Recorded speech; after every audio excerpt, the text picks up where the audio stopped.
Hello friends, कैसे हैं आप सब लोग। उम्मीद करती हूँ आप सभी लोग अच्छे होंगे, मस्त होंगे। तो आपका मेरे चैनल में स्वागत है। तो आज हम बनाने जा रहे हैं रसम वाड़ा। तो कैसे बनाते हैं बने रहिए देखने के लिए मेरे चैनल पर। तो फ्रेंड्स, मुझे कॉल हो गया है इसलिए मेरी आवाज़ थोड़ा भारी भारी सी लग रही। तो चलिए शुरू करते हैं ना देर करते हुए। तो आज हमारे किचन में बन रहा है रसम वड़ा, जो साउथ इंडिया का बहुत ही पॉपुलर ब्रेकफास्ट है और ख़ासकर सर्दियों में गर्मा गर्म रसम खाने और पीने में बड़ी ही अच्छी लगती है। ये जितनी टेस्टी होती है उससे कहीं ज़्यादा हेल्दी भी होती है। तो आज मैं आपको घर पर ही रसम पाउडर बनाकर रसम तैयार करना और इसी के साथ इंस्टेंट वड़े बनाना बताऊंगी। तो रेसिपी शुरू करने से पहले फ्रेंड्स, आपसे एक छोटी सी रिक्वेस्ट कि यदि ये वीडियो आपको पसंद आए तो प्लीज़ इस वीडियो को लाइक करें और ऐसी और भी रेसिपीज़ देखते रहने के लिए चैनल को सब्सक्राइब करना भी ना भूलें।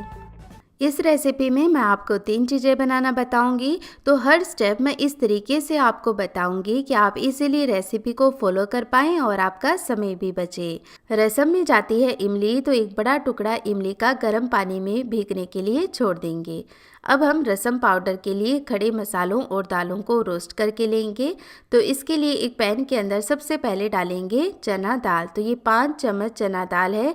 दाल को मैंने अच्छे से धोकर और सुखा लिया है। तो यदि मैं कोई पाउडर मसाला बना रही हूँ, तड़का बना रही हूँ और उसमें दाल का इस्तेमाल होता है, तो वो दालें मैं अच्छे से धोकर और सुखा लेती हूँ, फिर उसका इस्तेमाल करती हूँ। और इसी तरह से मैंने 4 चम्मच तुअर दाल भी ले ली है। अब दोनों दालों को लो टू मीडियम फ्लेम पर हम रोस्ट कर लेंगे। तो इससे इनका मॉइस्चर भी ख़त्म हो जाएगा। तो आगे यदि हम मसाला स्टोर भी करते हैं तो मसाला लंबे समय तक ख़राब नहीं होता है और रोस्ट करके लेने से मसाले का स्वाद भी अच्छा आता है। दालें अच्छे से रोस्ट हो गई हैं, तो एक प्लेट में निकाल कर हम ठंडा करने के लिए इन्हें छोड़ देते हैं। तब तक सेम पैन के अंदर बाकी मसालों को रोस्ट कर लेते हैं।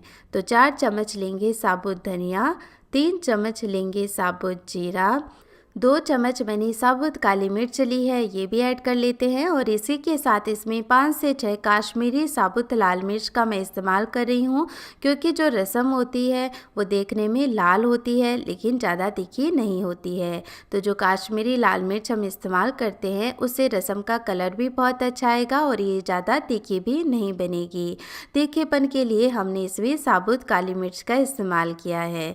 तो लाल मिर्च को जब हम रोस्ट कर लेंगे तो वो इजीली ग्राइंड भी हो जाएगी। आगे जाकर हम इसके बीज भी सेपरेट कर देंगे। तो ये मसाले भी रोस्ट हो चुके हैं, इन्हें भी प्लेट में निकाल कर ठंडा होने के लिए रख देंगे। तब तक एक पैन के अंदर हम पानी बॉईल कर लेते हैं और इसके अंदर डालेंगे टमाटर। तो मैंने 3 मीडियम साइज के टमाटर लिए हैं और टमाटर को इस तरह हम थोड़ा सा कट लगाकर बॉईल करेंगे, तो इससे इनका छिलका हटाना आसान हो जाएगा। टमाटर को हम थोड़ा बॉईल कर लेते हैं ताकि ये सॉफ्ट कुक हो जाएं और इनका छिलका अलग हो जाए। तो रसम जो होती है वो टमाटर से बनती है और टमाटर की जो खटाई होती है वो बहुत ही अच्छी लगती है। जैसे ही टमाटर बॉईल हो जाएंगे, इनका छिलका सेपरेट होता हुआ दिखाई देगा। हम इन्हें प्लेट में निकाल कर ठंडा होने के लिए रख देंगे। तब तक जो मसाले और दालें हमने रखी हैं ठंडा होने के लिए, वो भी ठंडी हो गई है। तो अब जो साबुत लाल मिर्च है उनके बीज हम इस तरह से हटा देंगे और इनका जो डंठल वाला हिस्सा होता है ऊपर का, उसे भी हटा देंगे ताकि हमारे मसाले का टेस्ट खराब ना हो। साथ ही जो मिर्च के बीज होते हैं वो नुकसानदायक होते हैं, तो इस तरह मिर्च के बीज हटाकर लेने से रसम पाउडर भी हेल्दी ही रहेगा। अब इन सारी चीज़ों को एक ग्राइंडर जार में ट्रांसफ़र कर लेते हैं। यदि आपके पास काश्मीरी साबुत लाल मिर्च नहीं है तो आप इसकी जगह काश्मीरी लाल मिर्च का पाउडर इस्तेमाल कर सकते हैं, तो वो इस समय ग्राइंडर जार में ही ऐड कर लें। तो ये हमारा एकदम ताज़ा और खुशबूदार रसम पाउडर बनकर है तैयार। आप इसे एयर टाइट कंटेनर में लंबे समय तक स्टोर भी कर सकते हैं और जब हम फ्रेश रसम पाउडर बनाकर उससे रसम बनाते हैं तो उसका तो टेस्ट ही अलग होता है। तो चलिए अब हम वड़े बनाने के लिए सूजी को भी भिगो देते हैं, क्योंकि हम इंस्टेंट वड़े बना रहे हैं। वैसे तो दाल से वड़े बनाए जाते हैं लेकिन उसमें बहुत टाइम लगता है, तो हम इंस्टेंट वड़े बनाने के लिए लेंगे लेंगे 1 कप सूजी। वड़ों में थोड़ा सा तीखापन रहे इसके लिए 1 से 2 बारीक कटी हुई हरी मिर्च ऐड करेंगे। 1 इंच अदरक का टुकड़ा मैंने कद्दूकस करके ले लिया है। 6 से 7 करी पत्ता बारीक काट कर लिया है तो ये भी ऐड कर लेते हैं। 2 चुटकी ऐड करेंगे इसके अंदर हींग, स्वाद के अनुसार नमक और कुछ बारीक कटी हुई धनिया पत्ती भी ऐड करेंगे। और अब इसके अंदर डालेंगे दही। तो आधा कप मैंने ताज़ा दही लिया है और दही के जितना ही पानी ऐड करके सारी चीज़ों को मिक्स कर लेंगे। अब सूजी अच्छे से फूल जाए इसके लिए अब इस बोल को हम कवर करके रख देते हैं, तब तक हम रसम बना लेंगे। तो जो टमाटर हमने बॉईल करके रखे हैं वो भी अब अच्छे से ठंडे हो गए हैं, तो इनका छिलका हटा लेंगे और टमाटर के ऊपर का जो काला हिस्सा होता है ना वो हम हटा देंगे। देखिए टमाटर बहुत ही आसानी से छिल गए हैं और इसका जो ऊपर का हिस्सा है वो भी मैंने इस तरह चाकू से काट कर हटा दिया है। अब इन छिले हुए टमाटर को डालेंगे एक ग्राइंडर जार के अंदर और इसी के साथ इसमें डालेंगे एक छोटी साइज का प्याज। तो इस तरह प्याज को मैंने थोड़ा मोटा काट करके ले लिया है। 4 से 5 लहसुन की कलियां ऐड करेंगे। 1 इंच अदरक का टुकड़ा मैंने छीलकर और काट कर ले लिया है, ये भी डाल देते हैं और सारी चीज़ों को बिना पानी डाले ग्राइंड कर लेंगे। तो ये हमने इसका कोर्स पेस्ट बनाकर तैयार किया है।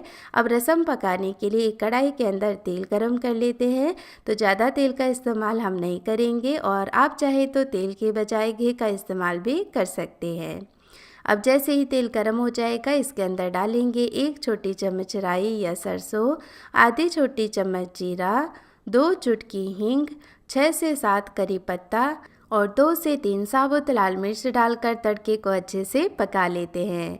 बहुत ही बढ़िया खुशबू तड़के में से आने लगी है। तो अब जो पेस्ट हमने बना कर रखा है वो इसके अंदर ऐड कर लेंगे और इसे 4 से 5 मिनट के लिए पका लेंगे। तो बहुत ज़्यादा इसे पकाने की ज़रूरत नहीं होती है क्योंकि इसका थोड़ा जो कच्चा पक्का फ्लेवर होता है ना वो रसम को बड़ा ही टेस्टी बनाता है। तो जब तक ये चीज़ें पक रही हैं जो इमली हमने भिगो के रखी थी वो भी देखिए कितने अच्छे से फूल गई है। तो इसे ऐसे निचोड़ लेंगे तो इमली के बीज और जितने भी उसके रेशे होते हैं वो अलग हो जाएगा और पानी सेपरेट हो जाएगा। तो ये इमली का पानी भी तैयार है और इधर ये पेस्ट भी अच्छे से पक चुका है।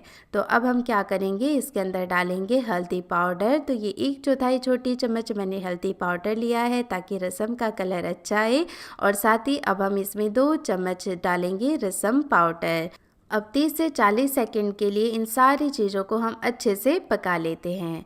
मसाले ऑलरेडी पके हुए हैं तो बहुत ज़्यादा इसे पकाने की ज़रूरत नहीं है, लेकिन जब हम इस स्टेज पर इन्हें थोड़ा और पका कर लेते हैं तो रसम का टेस्ट और भी ज़्यादा अच्छा आता है। तो देखिए कैसा पेस्ट बन कर के तैयार हो गया है और मसालों का कलर भी अच्छा आ गया है, वरना पहले ये पीला दिखाई दे रहा था अब ये लाल हो गया है। तो इस स्टेज पर जो इमली हमने निचोड़ के रखी थी उसे भी हम छानते हुए डालेंगे।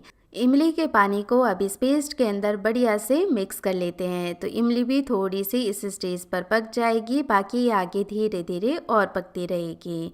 तो ये बढ़िया से पेस्ट हमने मिक्स कर लिया है और अब हम इसमें डालेंगे ढेर सारा पानी क्योंकि रसम काफ़ी पतली होती है और इसे हम कई देर पकाएंगे भी। तो खूब सारा मैंने पानी डाल दिया है और इसी स्टेज पर स्वाद के अनुसार नमक भी ऐड कर लेंगे। बढ़िया से इसे मिक्स कर लेते हैं और अब धीरे धीरे इसे पकने के लिए छोड़ देंगे। लगभग 20 से 30 मिनट हम रसम को पकाएंगे।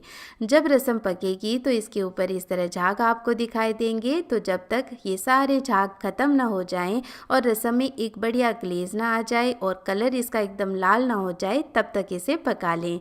तो इससे भी आपको अंदाज़ा हो जाएगा कि रसम पक चुकी है। तो धीरे धीरे रसम पकती रहेगी तो साइड में हम बड़े बना करके तैयार कर लेंगे। तो जो बैटर हमने तैयार किया है वो सूजी फूलने की वजह से काफ़ी गाढ़ा हो गया है, तो थोड़ा सा इसमें पानी डालकर पतला कर लेंगे इसे। यहाँ पर ध्यान रखना है कि बैटर ज़्यादा पतला या ज़्यादा गाढ़ा नहीं होना चाहिए। जो वड़े हम बनाएं वो बढ़िया सॉफ्ट और स्पंजी बने, इसके लिए हम इसमें 2 चुटकी डालेंगे सोडा। जो नॉर्मल खाने वाला सोडा आता है बस उसी का हमें इस्तेमाल करना है। सोडा डालकर हाथों से बढ़िया से इसे मिक्स कर लेंगे और जैसे ही सोडा डालेंगे बैटर के अंदर एक जाली सी बनने लग जाएगी। तो ये देखिए इस तरह जब हम बैटर को ऊपर उठा रहे हैं तो इस तरह का बैटर आपको दिखाई देगा। इसमें एक जाली सी बनने लग जाती है। तो बस इस बैटर को हम ज़्यादा देर नहीं रखेंगे, इससे हम वड़े बना लेंगे। एक कढ़ाई के अंदर मैंने तेल हल्का गरम कर लिया था, तो हल्के गरम तेल में ही इन वड़ों को फ्राई करेंगे और छोटे वड़े बनाकर ही तैयार करें, क्योंकि ये थोड़े फूल भी जाते हैं और जब रसम में इनको डाल देते हैं तो धीरे धीरे ये रसम को एब्जॉर्ब करके और भी बड़े हो जाते हैं। और ये हमारे छोटे छोटे वड़े भी अब बड़े हो गए हैं, तो इन्हें बाहर निकाल लेते हैं और सेम वे में बाकी वड़े भी मैं बनाकर तैयार कर लूँगी। और इधर रसम भी पक गई है, सारे झाग इसके मिट गए हैं। अब रसम को चटपटा बनाने के लिए और सारे फ्लेवर्स को बैलेंस करने के लिए लास्ट में इसमें 1 चम्मच चीनी या गुड़ डालकर इसे 2-3 मिनट के लिए और पका लें।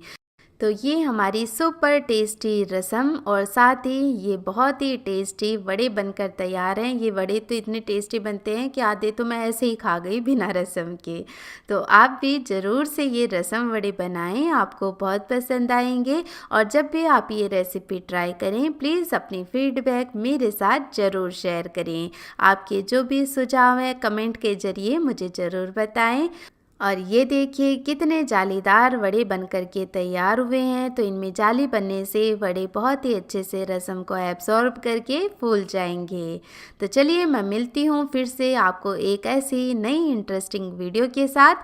तब तक के लिए टेक केयर, बाय बाय। रसम वाड़ा बनकर हो गया है तैयार। अगर आप भी बनाना चाहते हैं तो मेरे ही तरीके से बनाकर देखिएगा, आप लोगों को बहुत ही ज़्यादा स्वादिष्ट लगेगा।